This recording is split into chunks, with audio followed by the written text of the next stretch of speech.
In the city that is better to avoid in July, 400,000 people have died during bloody fights, just for people to get entertained. Every year, about 35 million tourists come to visit this place that was once just a bloody bath with despair.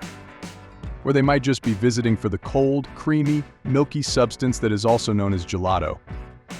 And what about the small microstate located right in the middle of this city? So have you planned a vacation in July? Keep watching to find out if you've made a mistake. Do you get a sense of where I'm getting at? I'm talking about Rome, Italy. With Vatican City State right in the middle and all the other ancient attractions like the Colosseum, it is one of the most popular city trips among tourists. However, visiting this ancient city in July is one of the worst ideas imaginable. So why is Rome, with its beauty and authentic appearance, not worth it to be visited in July? I can give you hundreds of reasons, but I'll stick with the main problems. First, the weather. Rome, and Italy in general, is crazy hot. We're not talking about 30 degrees Celsius here. No, temperatures can go up to 40 degrees Celsius, meaning your 2 scoops of chocolate gelato are faded before you even get the chance to taste it. You will need the nearest air conditioning more than ever. And what about sunburns? Waiting in lines for a museum like the Vatican, or the entirely outside Colosseum? While you're waiting in the heat, street sellers are bothering you every 5 to 10 seconds to sell you fans, overpriced water, a trip with the hop-on hop-off bus, or useless toys. This is manageable to deal with, but you can imagine that it will not improve your Rome experience. Second, it is extremely crowded. And with extremely, I mean extremely crowded. I mean it. It is not fun to walk through this crazy crowded group of tourists just to get a glimpse of the Trevi Fountain. I've been there, and I really needed to push my way through it. It's impossible to get a nice picture without numerous people photo-bombing your time there. Don't romanticize being in Rome with having rom-coms as an example, like the movie When in Rome, because visiting in July won't be any like that. There are more reasons to keep you from visiting in July, so keep watching, because I'm not finished yet.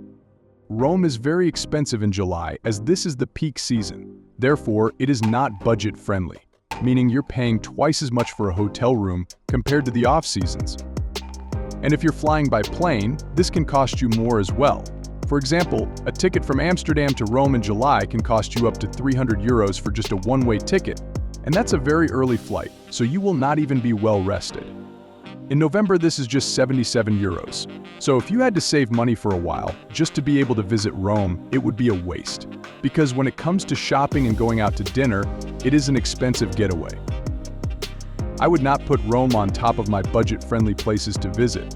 Of course, you can make it as cheap or expensive as you'd like, but you can imagine that watching your money on vacation is not something that you want.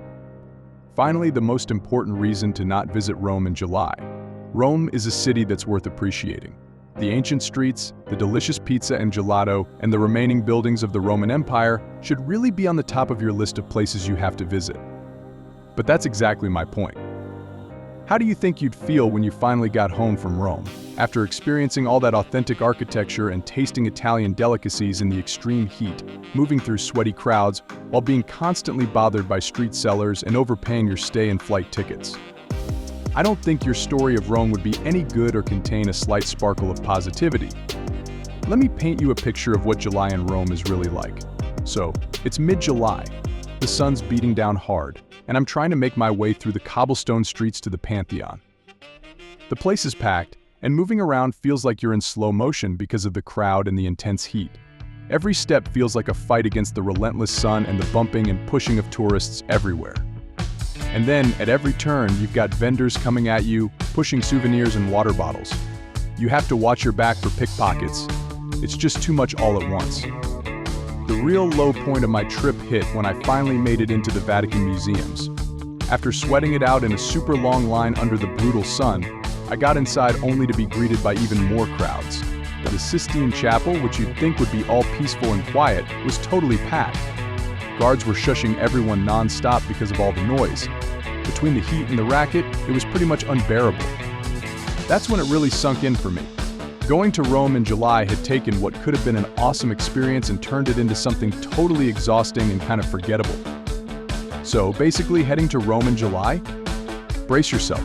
It's a real marathon with the crazy heat, packed spots, and sky-high prices. It's not just uncomfortable, it really takes away from soaking in all the awesome history and beauty this ancient city has to offer. A tip? Try going in a cooler, less packed season like spring. You'll save some cash and actually get to enjoy and take in Rome's rich culture and history without the hassle. Ever had a travel nightmare like this, or maybe a different one? Hit that like button and tell me about it. Don't forget to subscribe for the inside scoop on travel and tips to make your next trip amazing. Safe travels, everyone.